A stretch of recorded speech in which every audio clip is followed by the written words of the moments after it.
Hai, halo semua. Kali ini saya Umar Limbar dan Pak Abdul Cakin bakalan sharing kepada teman-teman semua tentang Kampanye Lintas Budaya. Asesmen satu kali ini kita akan sharing tentang appreciating diversity, stereotyping, judgment and prejudice, and inclusiveness.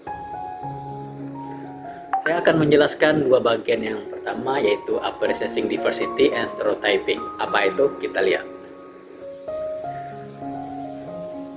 Untuk appreciating diversity ini maksudnya kita menghargai keberagaman. Diversity itu maksudnya beragam. Apa yang maksud di sini keberagaman itu seperti apa nih kita dalam berkehidupan, kayak ras ya, agama, gender, usia, latar belakang, karakteristik dan pengalaman individu ini menjadi keberagaman. Apakah keberagaman ini bagus? Ini sangat bagus kalau kita bisa saling memahami dan saling melengkapi dengan satu yang lain. Dan ini sangat menguntungkan gitu ya. Contoh apa nih dalam keberagaman dalam beragama? Kita cukup menghargai teman kita yang punya agama yang berbeda misalnya dengan kita. Kita nggak perlu menjelek-jelekan dan kita juga nggak perlu mengikuti agama dia atau mengikuti ritual-ritual keagamaan dia. Kita hanya cukup menghargai keberadaan dia ada. Udah selesai gitu. Kemudian dan menghargai diversity ini, menghargai keberagaman ini memungkinkan kita untuk memahami dan menghormati perbedaan orang lain. Kita lanjut yang kedua, itu stereotyping. Nah, maksud di sini adalah keyakinan umum atau ekspektasi kita yang kita miliki terhadap sekelompok orang. Nah, stereotip ini dapat membatasi peluang, menyebabkan prasangka dan merugikan individu yang menjadi sasaran. Contohnya seperti apa? Nah, dari stereotip suku nih ya adalah bahwa orang Batak itu kasar, orang Jawa itu keras kepala, orang Sunda itu lemah lembut, orang Minang itu pelit. Nah, kita menjudge dulu di awal, kita ketemu seseorang yang dengan suku itu gitu. Tapi ketika kita benar-benar mengenal dia dan ternyata nggak seperti itu juga gitu. Contoh nih, Batak itu kasar karena ternyata bawaan dia seperti orang marah gitu. Tapi ketika kita mengenal dia sebenarnya nggak lagi marah gitu. Seperti itu contoh dari stereotyping, dan ini sangat merugikan sebenarnya. Intinya apa? Ketika kita ada mulai berprasangka, bagusnya kita mencari kebenarannya, mendalaminya, dan mencoba apa sebenarnya yang seharusnya, apa kebenaran itu sebenarnya gitu. Dan itu kalau hal seperti itu sudah kita lakukan, itu tidak merugikan kita dan juga tidak akan merugikan orang lain. Lanjut ke materi yang ketiga dan keempat oleh Pak Cakim. Oke? Assalamualaikum warahmatullahi wabarakatuh. Pagi. Dalam video ini izinkan saya Abdul Hakim, mahasiswa ESQ Business School, mempresentasikan berkaitan apa itu yang namanya judgmental or prejudice, atau dalam bahasa kita adalah prasangka. Nah, apa itu prasangka? Judgmental adalah sifat yang cenderung membentuk suatu opini dengan begitu cepat. Tindakan ini biasanya akan lebih mudah terjadi ketika tindakan seseorang tidak disetujui oleh mereka yang memberikan penilaian atau judgmental tersebut.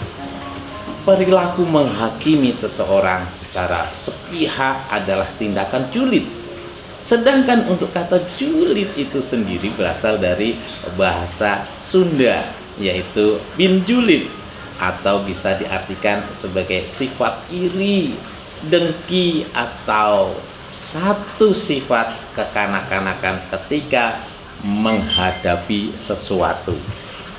Ciri-cirinya hobi menggunjing, hal-hal yang negatif. Hal ini harus dihindari karena kita tidak bisa melihat orang hanya dari covernya saja. Kita harus benar-benar tahu informasi yang sebenar-benarnya untuk menghindari prasangka yang negatif tersebut. Nah, sifat yang berikutnya yaitu berkaitan dengan inclusiveness.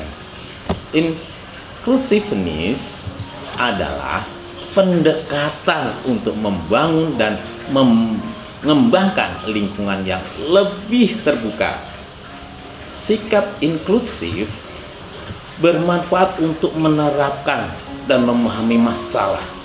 Inklusif ini bertujuan untuk mengajak dan ikut serta dalam lingkungan kelompok masyarakat. Inklusif akan terbuka dalam lingkungan sekolah, keluarga, dan masyarakat.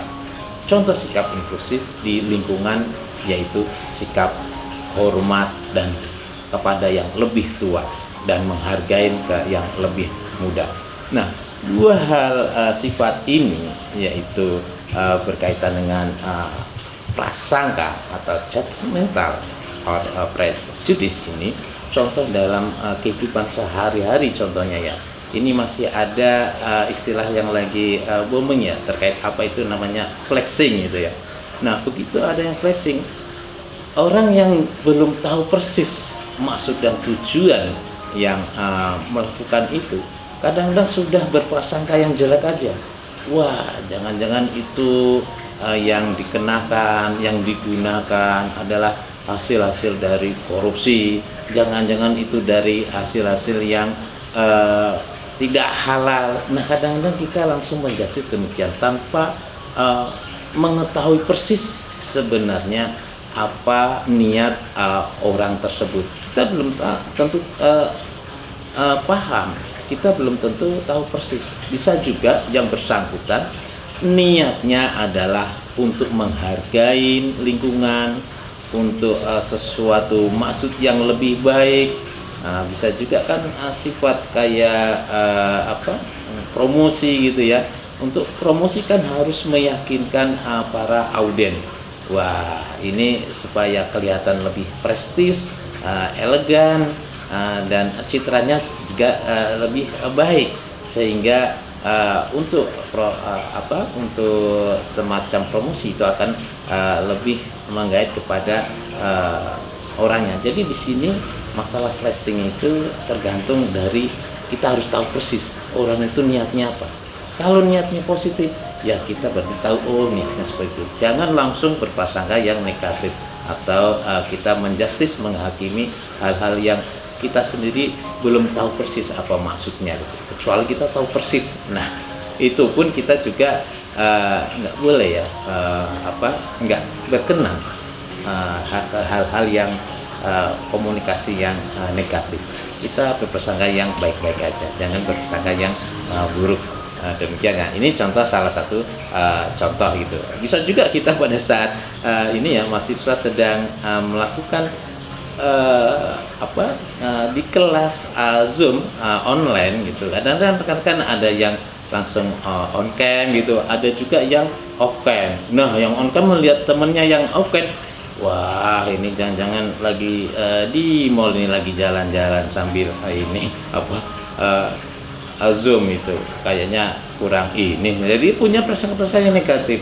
Kita belum tahu persis ya kenapa dia off-cam, bisa juga karena dia lagi di perjalanan naik motor itu ya, akhirnya izin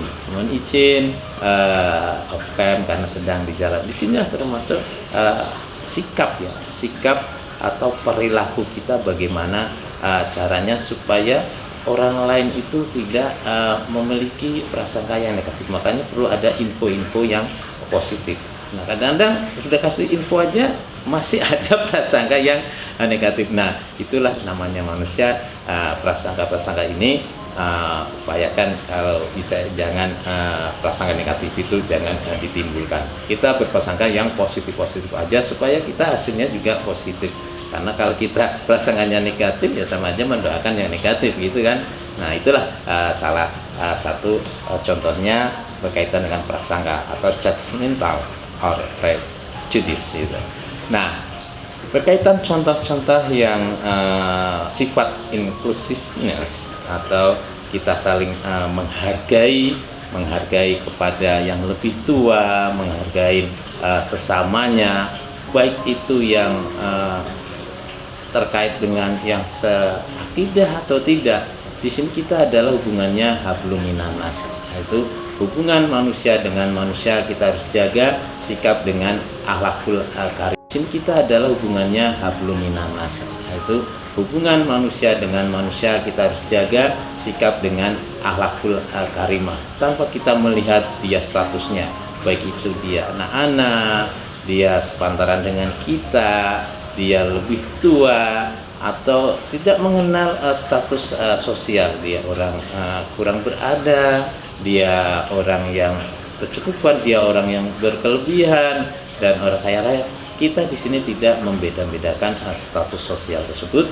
Kita perlakukan sama siapapun. Kepada anak-anak gimana caranya kita bisa inklusif, membuat anak-anak itu riang gembira, bukan takut gitu. Anak-anak sedang bermain apa, seperti apa. Nah, kita bisa di situ masuk sebagai sifat anak-anak. Jadi kayak sahabat, membuat orang lain itu senang.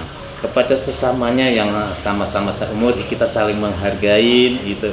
Nah, ini sifat-sifat inklusif ini cocok sekali seperti yang dilakukan oleh pengemudi Transjakarta ini, mohon maaf ngucapin merek, pengemudi angkutan umum lah ya, angkutan umum.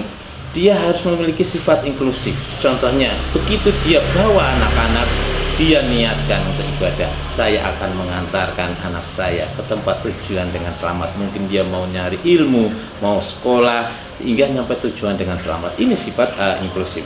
Kalau ada yang sesamanya seumuran dengan kita, wah, saya mau mengantarkan saudara saya, dia mau nyari nafkah, dia mau ke rumah sakit, dia mau jenguk, dia mau kemana, mereka tujuannya mencari rezeki, juga beribadah. Nah, kita niatkan mengantarkan saudara kita.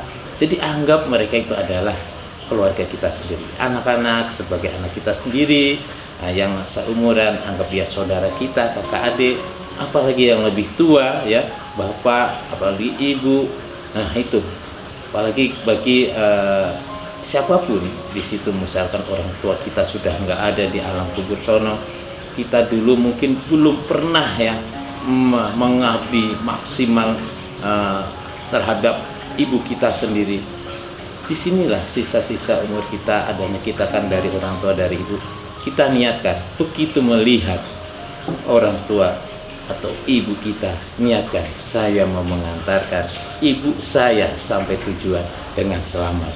Nah, niat itulah karena ikhlas tulus, kemanusiaan kita anggap pelanggan bukan orang lain, tapi adalah keluarga kita sendiri. Akhirnya apa? Kita niat itu mudah-mudahan orang tua kita, ibu kita yang sudah di alam sono itu mendapatkan lapang kuburnya, dimaafkan segala dosa-dosanya, baik kecil atau besar. Karena apa? Anak-anaknya yang masih hidup bisa mendoakan pada saat apapun, setiap langkah nafasnya untuk ibadah. Nah, berkat siapa? Berkat orang tua. Itu fungsinya apapun, inklusif itu langkah dan nafas kita untuk ibadah. Di situ kurang lebihnya ya. Jadi sangat baik sekali terkait inklusif ini. Kita masuk di situ, mungkin di situ untuk kebaikan. Demikian sekilas yang bisa kami sampaikan. Saya Abdul Hakim dan teman saya, sahabat saya Umar Limber ya, yang bisa kita sampaikan di sini. Kurang lebihnya mohon maaf ya, apabila ada benarnya itu memang dari kuasa dari Allah Subhanahu wa taala. Kalau ada kurang-kurangnya dari kami, mohon untuk dimaafkan. Terima kasih. Wassalamualaikum warahmatullahi wabarakatuh. Pagi.